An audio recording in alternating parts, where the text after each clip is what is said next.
small things are so powerful and so worth it.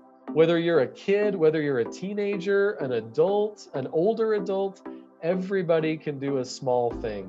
I've got a neighbor. I love helping out my neighbor. Often I tell people, I can't do everything for you, but I bet I could do something. So how can I help you? Maybe you this month won't find the perfect solution to fix homelessness or poverty, but I guarantee there's a small thing that you can do in your life today or this week or this month that'll make a difference to somebody. Hello and welcome to the Conspiracy of Goodness podcast.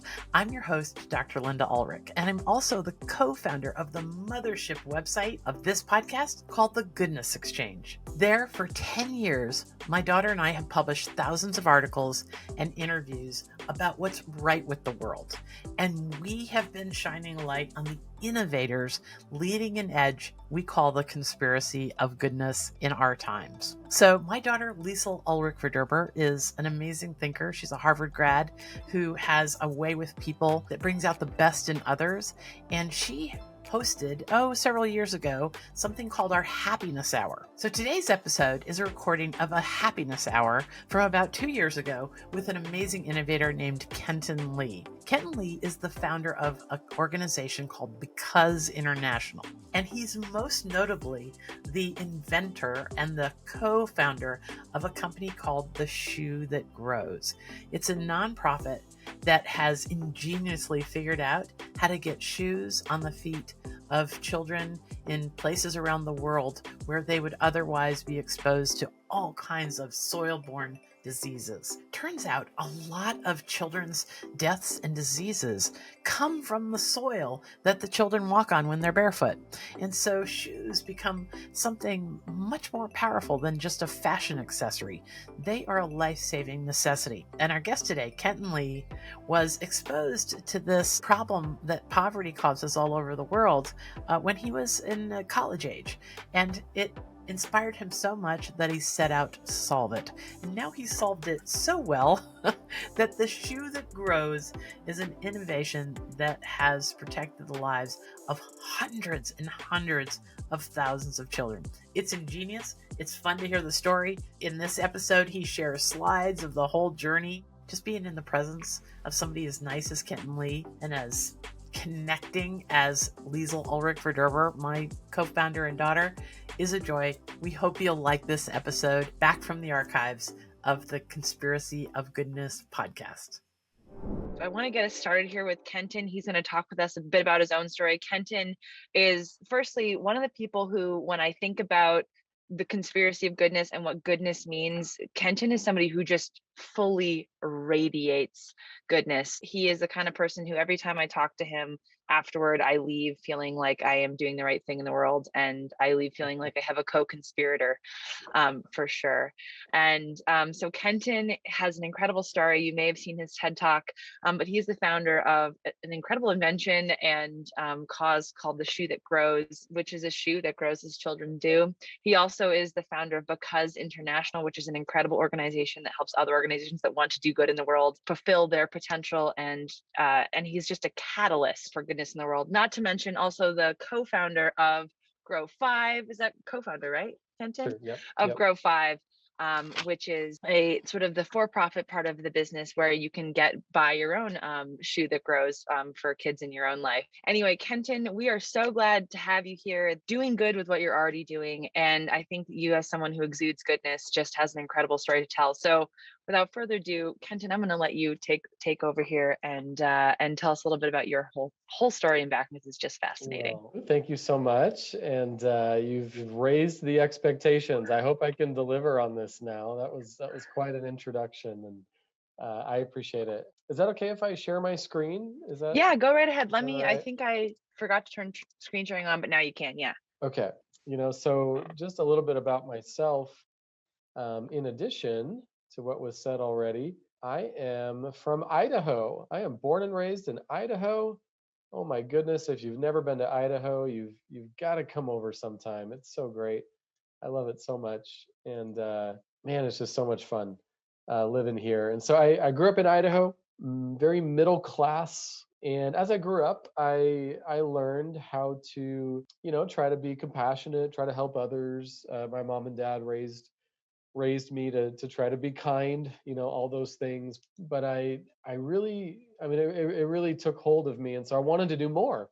So after I graduated from college, I thought I was going to be a missionary in my church.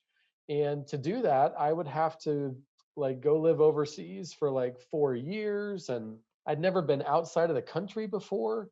And so I thought, before I commit to like a life overseas, I should probably try it out and see if I can even do it, like see if I even like it. And so right after college, I lived in Ecuador for 6 months, and then I lived in Kenya for 6 months. And I'm really glad I tried to do that because I did not like it. Oh man, I got so homesick, and I missed America. I missed Idaho. I missed Wendy's and McDonald's, and I mean, I just missed everything. And so I knew that wasn't quite the life for me. But a cool thing happened when I was in Kenya, and let me see if I can show you a picture. So this is where I was. These are a few of the kids. When I was in Kenya, I got to live and volunteer at a small orphanage for the 6 months I was there. So the orphanage was right outside of Nairobi, just an amazing little orphanage, about 140 kids. They were just fantastic. And so I loved it. I loved my time there. Even though I was homesick, I greatly enjoyed that experience. And but one day, it was probably 2 or 3 weeks into my time there at the orphanage. The kids and we were all walking, actually going to church. So we were all walking to church, and I remember it was a super hot day. The sun was high in the sky. It was a really dusty village road that we're all walking down. And right next to me, I'll never forget it, there was a little girl in a white dress. She's probably 8 or 9 years old, had on this beautiful white dress. But as I looked down at her, I was shocked at how small her shoes were. She was wearing these shoes that were way too small for her feet. And the shoes were so small that she had to cut open the front, just like in this photo. She had to cut open the front to let her toes stick out. I don't know if I hadn't noticed this before, or if she hadn't worn these before, or for whatever reason, this was like the first time that I was seeing this. And it shocked me, and it really like got to me. And even I had been in Africa, I'd been in Kenya for a few weeks. Like I'd seen a few other things that were shocking to me, right? I mean, it's a different world in Kenya compared to where I grew up in a small town in Idaho. But for some reason, this really stuck out to me. And so I looked around and kind of with new eyes, and I noticed that lots of the kids either had no shoes or they had shoes that they would cut open the front, just like this in this photo. And so it just really bugged me. I thought, why are so many kids, wearing these shoes that are way too small? So later that day, I found the director of the orphanage, and we sat down, and I asked him, why do so many kids have on shoes that are way too small? He said that more than a year before, they'd received some great donations of shoes and clothes and things, but they had not received any more donations since then. And they were a very poor orphanage, and I knew that. But he said, really, they barely had enough money for food. They didn't have enough money to buy the kids new shoes every time they needed it. And then I'm a dad now. I've got a 6-year-old and a 5-year-old, but at the time I was not a dad. And so what he said next made sense, but I'd forgotten. But he said, these are kids, like their feet are always growing. And I thought that's right. Like I kind of forgot about that. When you're a kid, your feet they're like always growing. And he said, we just can't keep them in shoes. We can't buy them new shoes. And so they just have to do the best with what they have. So sometimes they would trade with each other. Sometimes they'd hand their shoes down to the next kid. Sometimes they wouldn't wear any shoes, or sometimes they would do this. They would wear shoes and then cut open the front. And so right then and there in that moment, it's the only idea I've ever had. But I just thought, boy, wouldn't it be nice if there was a pair of shoes that could adjust and expand their size? Wouldn't it be nice if there was a pair of shoes that could grow? It seems like that would make sense for these kids. And so again, I didn't stay in Kenya. I didn't live there. I came back home to Idaho, but I still really wanted to do something to help. And I didn't know what to do, but I wanted to do something from here. I kind of thought, what could my mission be from here? And I went back to a journal where I'd written down this idea for a growing shoe. And I thought, you know what? I think this is a project I could work on from home, like from here. And so I jumped online. I was assuming there was already something like this available, but I could not find anything like this, like an expanding, a growing shoe. So I thought, okay, this is my project. This is my mission. I'm going to try to create a growing shoe. And so I officially jumped in with it. So basically, it took me 6 years to work on this. The very first thing I did, I grabbed a few friends. We started a nonprofit to put some structure around it. So our nonprofit is actually called Because International, and then this is our first project, the shoe that grows. The first thing I did was I contacted every major shoe company: Nike, Adidas, Reebok, Crocs, Tom's. I really thought Tom's would be interested. I contacted every major shoe company. I didn't want any money or anything. I just wanted someone to take the idea and to make it happen. But everybody said no. A lot of them said like, this can't be done. It's not a good idea. Everybody said no. And so, long story short, thought, okay, if the big companies don't want to help me, I'll do it on my own. And as you can see, that's what this photo is. This was my attempt at doing it on my own. And if you've got a really observant eye, you can see something that I did here on. I don't know if you can see my mouse or not, but on this part here. So my thought was, hey, I've worn baseball hats that you can adjust, like when I was a kid, and you can change the size.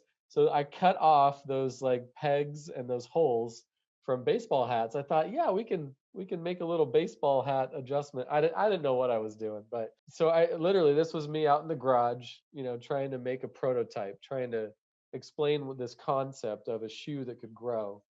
But obviously, I didn't know what I was doing, and so I wasn't going to make any progress here. So I knew the big companies didn't want to help us, but I knew I couldn't do it on my own. And so finally, through like a lot of really weird networking, I finally found a little shoe design company that had just started in Portland, Oregon. Some guys who used to work at Nike had started this little company, and so I met them and told them the idea, and they loved it. They thought it was great, and they jumped in with me and my friends, and they took us on about a year-long design process to get to the prototype of our shoe. And once we hit that prototype, we did a little bit of fundraising, my town here where I'm from, my hometown, did a great job helping us raise some money. We raised enough money to make 100 pairs of that first prototype, and I took them back to Kenya. And my wife went with me, and we put them in 4 different schools and had kids try them out for about a year. Got some great feedback, and then we we're able to make our first batch of what we call the shoe that grows. And so let me show. I think so. This is, my goodness. Look at that difference. I am amazed. I need to look at that from this to that. This is our current version. There were lots of versions in between, but this is our current version of our shoes. So it's a little bit of a shoe sandal hybrid. It's actually kind of neat. So the kids can adjust this front part. These are actually little loops, and then this is a little thing. It looks like the number 5, and so the kids can insert this metal 5 into any of these loops to either lengthen or shorten the front. There are Velcro straps on the sides, a Velcro strap over the top, and then actually this is a removable Velcro strap in the back. So kids can either wear this really tight if they're playing soccer or running around, or they can remove this and just wear it as more of a slip-on. And then the actual secret sauce for how the shoe grows, if you can see it, it comes in these ridges along the sides. There are these ridges, and they go on the back and the front as well. And basically, this is very simple. Like I said, this is the only idea I've ever had. This is not a complicated shoe. It's very simple, but nobody had done it before. So we actually have 2 patents, two US patents on our shoes, and they're both on the bottom. A typical shoe is not supposed to move, right? That's why it's uncomfortable if you outgrow it. It hurts your foot because it's not supposed to shift. But with these ridges, and then there's some ridges on the inside as well, we basically design the shoe to move. We design the shoe to unfold. So as your foot naturally grows, the shoe just naturally unfolds with your foot. Very simple, but nobody had ever done that before. So our shoes can grow 5 sizes, and then we make them with extremely durable materials. The bottom is a compressed rubber, very similar to a tire rubber. The rest is a synthetic leather, and the shoes can last for years. I actually wear a pair every single day. I've worn my pair of shoes, and I wear it in the winter. We didn't design it for the winter, like an Idaho winter, but I wear it in the winter. But I've worn my shoes every single day for 5 years. For 5 years, and it's been amazing. They've held up great. Some of the kids are a little harder on them, so sometimes they don't last 5 years. But our shoes are consistently lasting 2, 3, 4 years for these kids. And then obviously the great value of our shoes, as their feet grow, they can adjust it so it continues to fit and feel good. And so that's what the shoe that grows is all about. So it was 2015. I had 3,000 pairs of the shoe that grows, living in my guest bedroom, floor to ceiling in these boxes. And I had a different full-time job. This was just a hobby. I loved it. It was a passion project, but this was just a hobby in my life. And then in April of 2015, so actually 6 years ago, oh my goodness, 6 years ago, we accidentally went viral. We had a story come out online about our shoes, and overnight things just took off. The story was like a spark, and just a wildfire of publicity started. So in about a month, we had a million people view our website. We had over $100,000 donated from people I didn't even know. We got on the Today Show. It was an incredible viral time. I mean, it was just wild. And so quickly, my life changed. It went from a hobby to my full time job. My best friend since second grade, he quit his job to come help me run this. And then he and I kind of slowly started to put our team together and build things. And so it was so fun. We got to, this is not a great photo, but we got to begin to get shoes out to kids. And so now that I used to tell the story and say 5 years, but now that we're at 6 years, so in the last 6 years, we have distributed over 350,000 pairs of the shoe that grows to kids in over 100 countries. And we actually don't distribute ourselves. We work with partners. We just operate here in Idaho, but we also have a team in Kenya, which I'll talk about in a second. But we've used over 4,000 partners, people that work with kids. Could be a church, could be an orphanage, could be a Rotary Club, could be a university. But we work with partners who actually know the kids who need the shoes. And that's how we get the shoes to kids who need them. And so another really fun part of our journey is that one of our big goals was to produce the shoes where they're being used. We would love to bring as many jobs as we can to the areas that are in need. If they're in need of shoes, they're probably in need of jobs as well. And so we're so excited that for the past about 2 years, we've been producing all of our shoes in Kenya. East Africa is one of our big areas where the shoes go. Kenya, Uganda, Ethiopia. And so we now produce all the shoes at a great local factory in Kenya. There's about 20 people who are employed full time, year round, making the shoe that grows. And then we have a small team in Nairobi who work to inventory and then distribute and ship those shoes. And then we have a team here in Idaho as well. And so it's been so fun. What an unexpected journey, right? Like I'm still shocked that I get to do this and that it is where it is today. In the midst of all this, I love talking about our shoes. I could talk shoes all day long, but a really fun thing has been this message that has popped up in the midst of our story, and that's the power of small things. Our shoes do not solve every problem for these kids. The kids that receive our shoes, they live in extreme poverty. Many of them, it's the first pair of shoes they've ever owned. These kids are they're poor. They're challenged by poverty. They're amazing kids, but all these challenges, and our shoes do not solve every challenge, but we still think they're worth it, right? We still think they're powerful because we believe there's power in small things, and that small things can make a big difference, even though it might not be a perfect solution that solves every problem. It still makes a difference, and that matters. And for our shoes, they make a difference in three ways. The first one is just health. My goodness, I grew up in a beautiful little town here in Idaho. I ran around barefoot all the time. But where many of these kids live, their context is very dirty and dangerous. And they really, it's an issue. It is a health issue for them not to have shoes.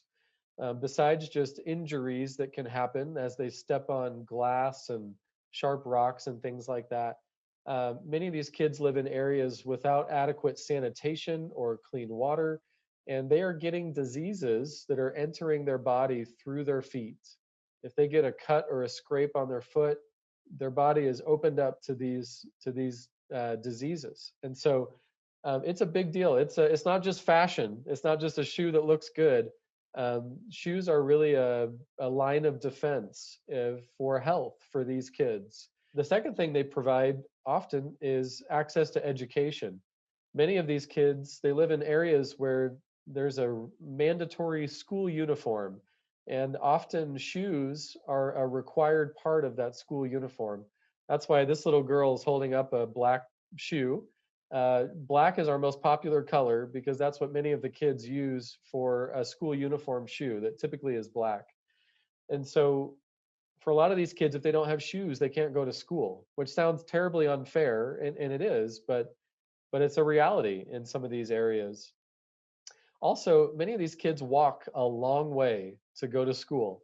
And for them to have shoes that fit, shoes that feel good, it makes a real difference in their school attendance. And so we love the difference that it makes for education. And the final thing, these kids are not any different from my kids or your kids. Kids like to have the things they need to succeed.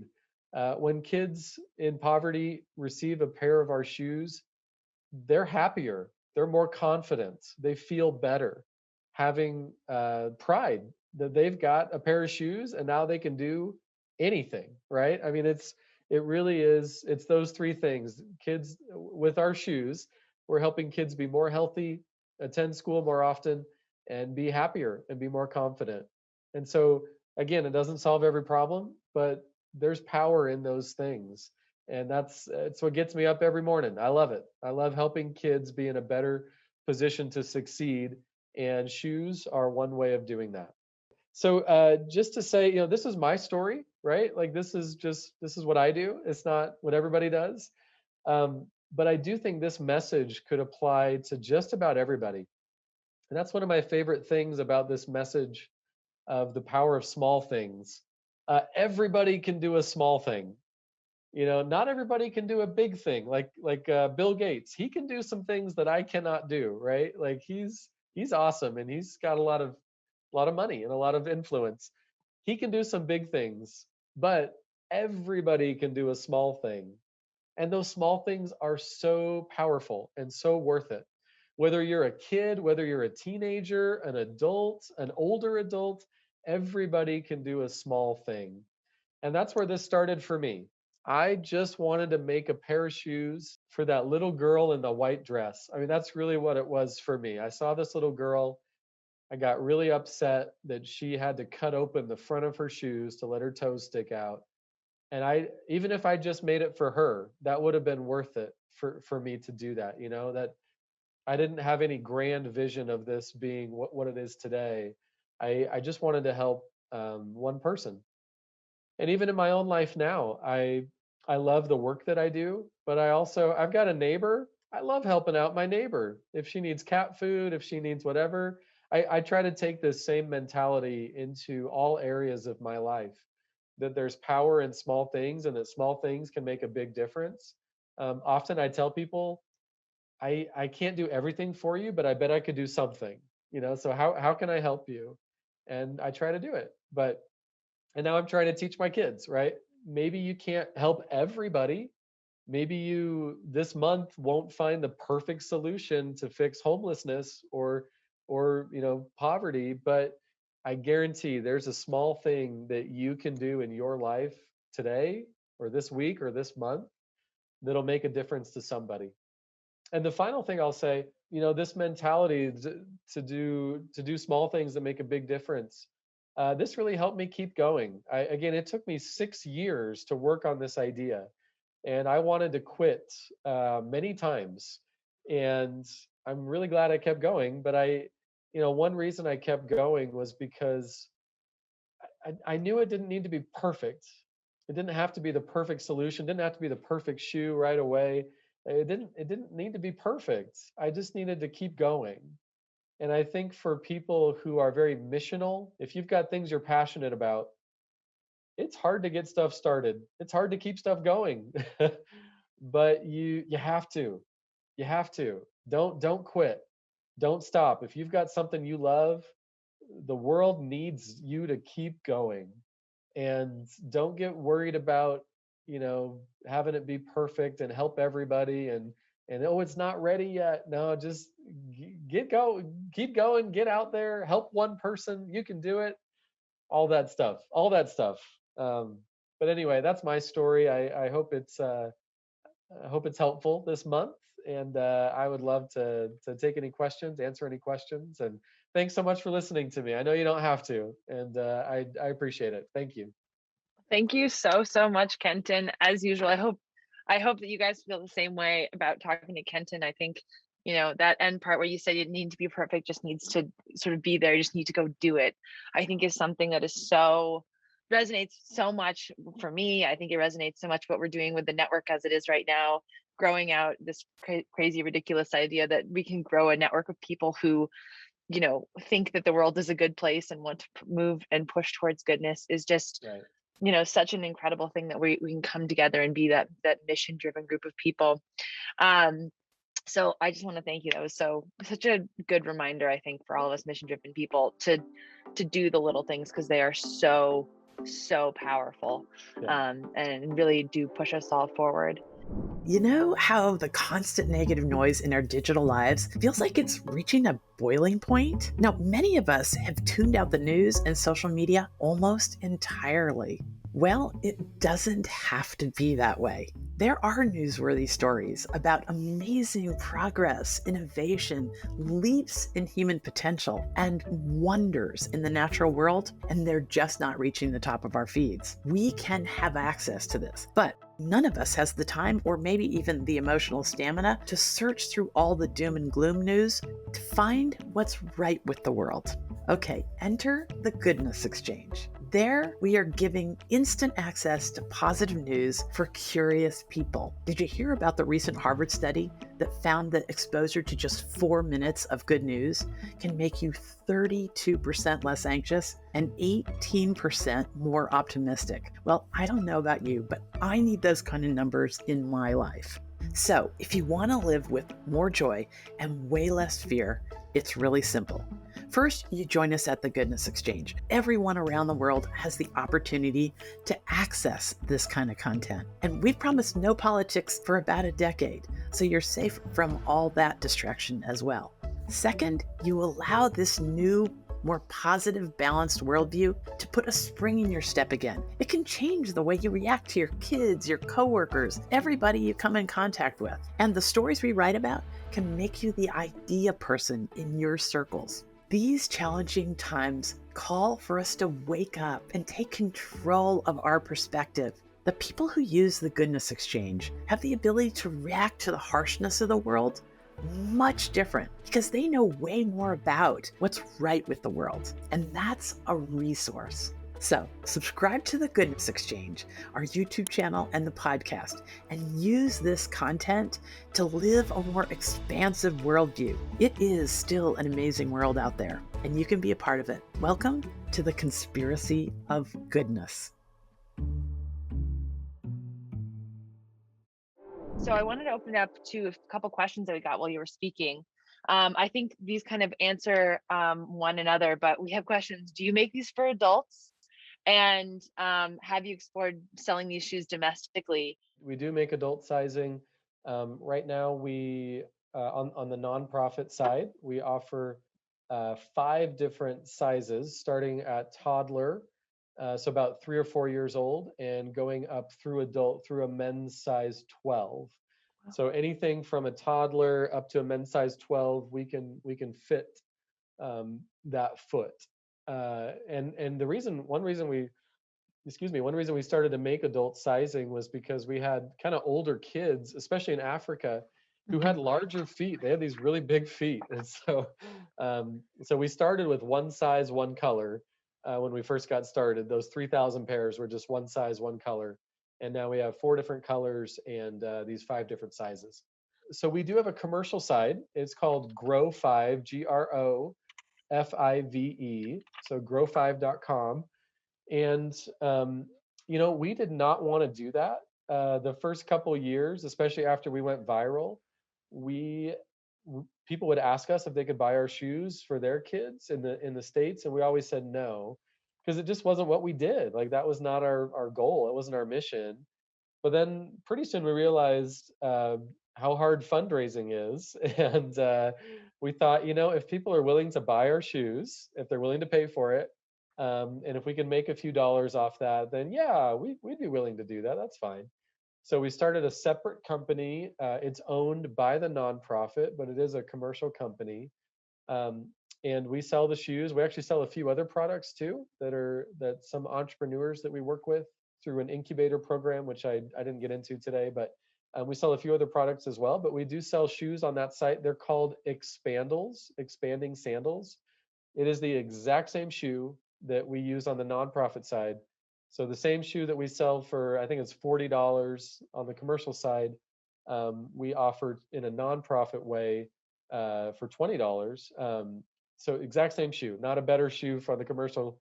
For the American kids, it's not a better shoe. It's the exact same shoe, and we love that, by the way. But yeah, so it's really slow. It's kind of smaller than we thought it was going to be, to be honest. We had an amazing Kickstarter that went extremely well, and then ever since then, it hasn't quite caught on like we've wanted. We sell about 100 pairs a month, about half of them on the website, and then we do have shoes available on Amazon as well. So you could go to Amazon and purchase expandals on Amazon as well. But it's kind of fun, and 10% of revenue goes back to the nonprofit. So we're excited to sell more shoes commercially, so that more money can come back to the nonprofit. But um, I love the nonprofit side. That's really like my main thing, and so I should probably give a little more time to the commercial side, but I'm having too much fun over in the nonprofit. Also, I don't know if you can still see my screen. I used to have long hair, and this is just reminding me. That was probably a little more than a year ago, and my wife encouraged me to cut my hair, and so now I have short hair. But that was I forgot that photo was still on there. You could have kept it for the pandemic long cut, you know. I should have actually. I forgot about the pandemic. It's probably been longer than that. Then it's probably been more than a year, but good times. Yeah. What else can I answer? Yeah, I guess a question that I have is, Sure. when you look at the nonprofit side versus the for-profit side that you're working on, you just mentioned, you're drawn more to the nonprofit side. What is it about that? I know sometimes it's hard to put into words those intangible things, but what is it about that draws you, you think, more than the other side of things? Yeah. Good question. It's definitely not uh, nonprofit is the correct one. It's the one with all the hearts, and the for-profit is not. It's definitely not that. Because there's so much heart that you can do in a for-profit as well. But yeah, but just for me, that's something I studied. I studied nonprofit management. I really, growing up, I identified well with my church and a few nonprofits that I volunteered at and was just familiar with. So I always had kind of a leaning towards nonprofits. It's a space that I wanted to know it well. I wanted to get into it, and once I was into it, I just really enjoyed it. So it just fits for me. It fits who I am. I like I really like the donation model. I know that's not Mhm. for everybody, and for some, it's not very sustainable. And it is difficult. Mhm. But if you can take a really good mission and connect it to the right people, it's meaningful for them as donors. They Mhm. really want to have a place where they can make a difference with their money and with their time as volunteers. And so I like that. I like connecting people to that. And at some point, I'll get into some more commercial stuff, I'm sure. But right now, I'm really enjoying the nonprofit work, and trying to get good at it too. Right? I want my team and I to be the best nonprofit leaders that we can be, so that we can have the best nonprofit possible, so we can make the most impact. And so, yeah, for me, I just love it. I'm really into it. And although yeah, I think at some point I'll jump back out and try some commercial stuff. But yeah, good question. Another question we have here is how often do you travel for work? And it must be so gratifying to see the joy that your shoes bring these kids. I don't know if you have any stories about your travels and about Yeah. directly connecting with kids. Yeah, I've boy, I used to travel more. I'll say that. I really do love to travel. Although again, I get homesick if I'm gone too long. But I I feel have that. personally, I've distributed shoes only 4 or 5 times. A few times in Kenya, one time in Nicaragua, and one time in Malawi. And so I'm normally not the one, putting the shoes on kids' feet. I really just live here in Idaho and kind of do the behind the scenes work from here. Um, but it is so meaningful to get a chance to help kids have this life-giving resource. And I don't want to say it in such a way of it's all about me, because the reason I and others do it isn't so we can have a meaningful experience, but having said that, I've got some great stories. I'll just share one.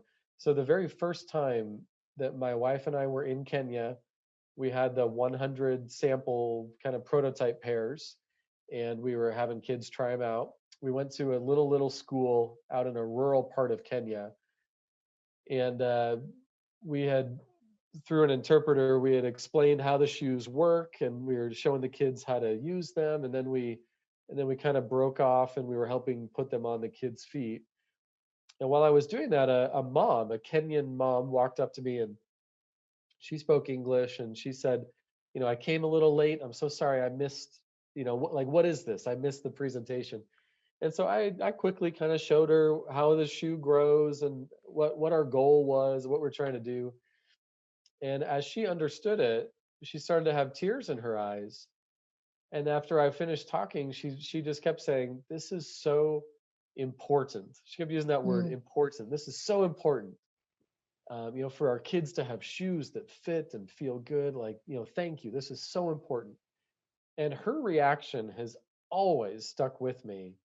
Um, the smiling kids are wonderful. The reactions they have, the true joy they have at receiving such a simple gift, but such an important gift for them.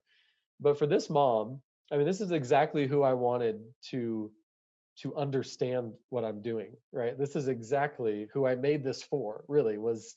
I mean, the kids are going to wear that, but I made it for the mom who Mhm. can't afford shoes, but who knows how important they are. And her reaction, again, has always stuck with me, and it's been a great motivating factor. But yeah, but for the most part, I'm on my computer, I'm on my phone, I'm here in Idaho, and that's where it's really fun. I saw a question in the chat about how do we connect shoes to those 100 countries, and that's kind of where this comes from. So my team and I, we really don't pass out the shoes, we don't distribute the shoes, but what we love doing is connecting with people who work with kids. So often the people that we connect with, they might live in the US or somewhere else, but they are traveling, or at least they were before the pandemic. They're traveling to these countries to work with the kids, whether it's in a large group like a mission trip, or kind of a group, or individually.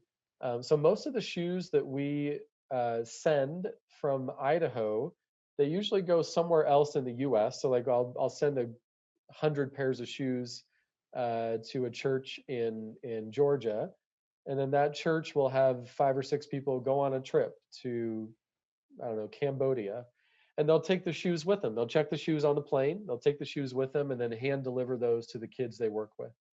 Obviously, in Kenya and in East Africa, we just deliver the shoes locally because we're producing them there. But for everywhere else, we do a little bit of international shipping, but that's so expensive that mostly the shoes get to where they're going by people taking it with them. And so Mm. we love connecting with those people. And those are the people that help us get the shoes to the kids they work with, to the kids that they know, and that they know that, yep, footwear is a challenge for this ministry or this orphanage. And so they take the shoes with them and give them to the kids themselves. And so we love that model. The pandemic kind of messed with that a little bit, not as much international travel. And so we're rolling with those punches and trying to find some new ways to get the shoes where they need to go. And I know travel won't come back quickly, but I do think it'll come back. And we're excited to keep resourcing kids. We're also excited to keep producing in other countries. Kenya was just our first one. We're hopeful to produce in several world areas so that there's a local or regional option to get the shoes to kids who need them without people taking it with them on an airplane. Nice. I'm assuming in future when we have travelers among us, is there a way, would we just connect directly with you guys to and reach out if we were going to be heading on our own trips and connecting with a group on our own Yeah, journeys? totally. Yeah, we'd love to help make that happen. I wish I could win the lottery and just give all the shoes away for free, right? I'm still, actually, I don't play the lottery. I was gonna say I'm hoping for that, but I'm not sure if I'll ever do that. So for us, our model is that, yeah, if someone's traveling, if Dr. Linda is going to Kenya and she wants to help connect shoes to kids, on the nonprofit side, our shoes are $20 to fund.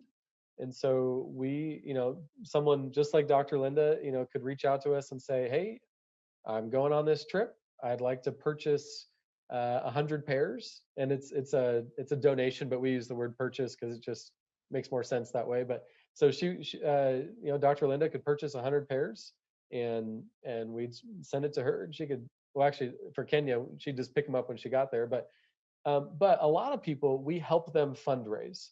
So Mhm. Dr. Linda could say, I've got 100 kids. They need shoes. I'd love to help them.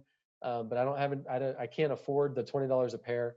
Then we would say, all right, are you willing to fundraise? Do you have an office where you can maybe do a campaign? Do you have a church? Do you have social media? Is there a way that we can help you put together a plan? And we use peer-to-peer fundraising pages. So we'd help you create your own fundraising page.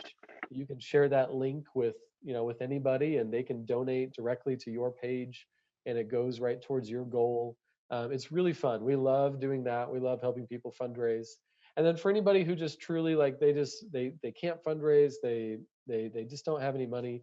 We do keep a list, and we try as much as we can to find outside funding that could help cover those donations so that those shoes could go to those kids. But again, I wish I could win the lottery, just make it all happen. But that's a little bit of how our nonprofit operates. But yes, if anyone is traveling, if anybody works with kids, we want it to be need based. So if the kids already have shoes, awesome. They don't need our shoes, But if that's a challenge, if they don't have shoes, or if they struggle having shoes and having shoes that fit, boy, we love having those conversations and seeing if we could partner together. Wonderful, wonderful. So I'm assuming Louisa brought up the question of, is there is there an adapted plan in the future for a closed-toe shoe? I know you're brave in Yeah. Idaho to wear the open-toed shoe, but I'm assuming that there's problems with kids having proper size Yeah, shoes in colder climates as well. for sure. Great, great, great question. I wish I had a better answer. One thing, I did a different podcast today, and I was talking about the process, like just some of the things that surprised me. One thing that surprised me was how long it takes to make something and to make Hmm. changes to something. And so we have been, I'm going to say slowly, because we really probably haven't given it a full effort, but we've slowly been working on a closed-toed shoe that grows for probably like 4 or 5 years. And we've had some design issues. We can't, Mm-hmm. it really is a different design than the one we have now with our current shoe. It's not just kind of filling in the gaps. It's excuse me. It really is a different design. And on top of that, we've been just truth be told, we've been busy with all of our other stuff, and Yeah. so it hasn't been a priority. But I'm going to consider it a failure if we don't have a closed-toed version of the shoe that grows in the next 5 years. And it really might take that long, but we need to make that happen. There are definitely we get requests all the time for whether it's parts of Europe, parts of Asia, um, even Idaho, even U.S. based kids. Our shoes we give some away here in Idaho in our backyard, but they only work for parts of the year. They definitely Mm-hmm. don't work throughout the year. And so yeah, great question. And that's actually a good reminder. I actually need to talk to our team and see where we're at with that, because it constantly gets slowed down and then kind of stalls. And I'm actually embarrassed to say that. This is a great reminder. I'm going to write myself a note right Listen, we, now, we are actually. we are a company of experimenters, and we understand the long process of design. I know there's a couple engineers on this call Yeah, that understand that long process. I I'm might sure a need few to that I might might. need to grab them. Might need to have them help us out, because I do know that's one of the big wrenches. It's just we couldn't quite find the right design for the closed-toed version, to cover the whole foot and Mhm. still be able to grow.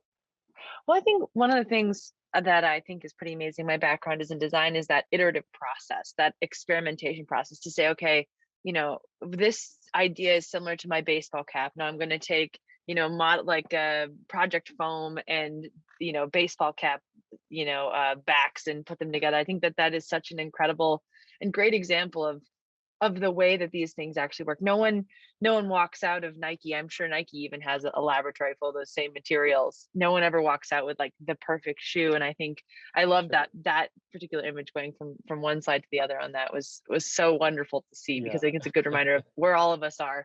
We all start off with the paper napkin idea. Right. And that's where, again, there's power in small things. I mean, for me, making that terrible prototype was a step in the process. And without it, who knows if we'd be here, but Mhm. and again, it wasn't great. It didn't help anybody, but it was a step in the process, and that was important. And so it was a small thing that made a big difference ultimately. And that's why I love this message. Like, if you're feeling stuck, if you don't know where to start, what to do, I bet one thing that you could do. Mhm. I bet if I squeeze it out of you, there's one thing that you could do. So just start with that, and then see where it goes. I adore that. Mom, I know that you had a question, but you can't type. Here, let me unmute you. Okay, so I had this question. So a lot of people that would have the good fortune to stumble upon this great conversation are doing what they can with what they have, just exactly as you say, Ken. And there is this time period where that requires so much patience. It just stretches the fabric of our ability to persevere. Talk to us a little bit more about how you got over that hump, or you know, give us a little insight, because so many people are out here in that exact stage of things. Yeah, great question. And I definitely don't claim to have all the answers, but for me, and what I've seen in a few others' stories as well. Um, I know one thing that made a big difference for me. This is very practical, but I had a different job that paid the bills, and that made it at least a little bit easier. Maybe it took longer for me to work on my project because I wasn't giving it as much time. Um, but that worked for me. It would have been really difficult to try to make this work, knowing I only had maybe a grant that had funding for a year, but that was it, or donations for a little while, or just relying on my own savings or whatever. um, that would be difficult to try to force something into a shorter time frame than maybe it shouldn't be. So I know for me it was really nice I had a different full-time job. And then once we were at a good place after we went viral and had some good donations and had a little bit of a runway, it made sense for me to quit my job, and it was great. Like that really made sense.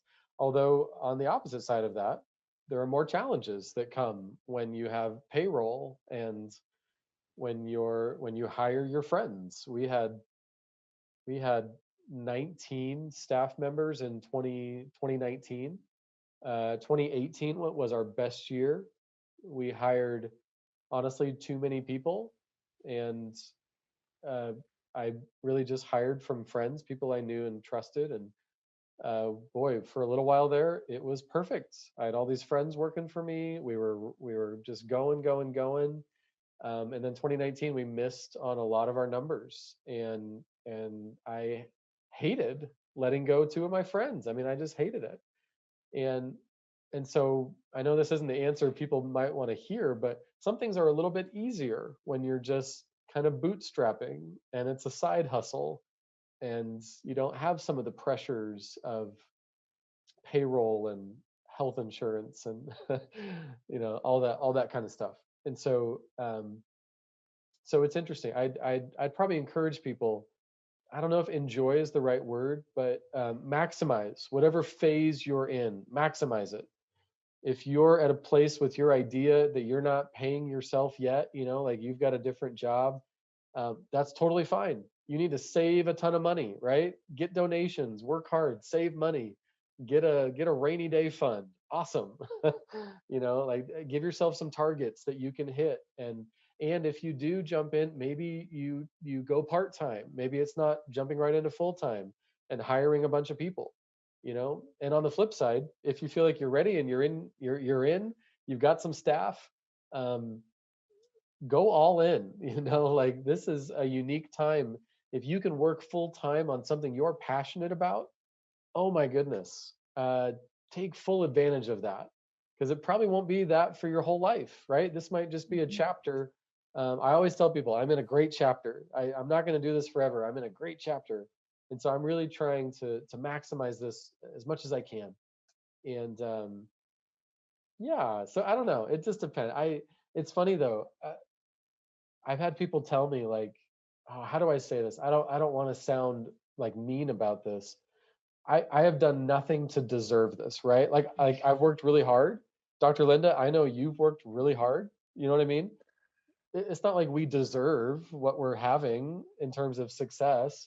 I don't deserve any of this. But there was a lot of value in me going through the process. Those 6 years that it took me to work on this idea, um, by the end of those 6 years, and right before we went viral, I've got an elevator pitch down to a science, right? Like I love this. I know what I'm talking about. I know how to talk about it because I've been bootstrapping. I've been going to nursing homes. I've been going to elementary schools. I've been going to Rotary clubs.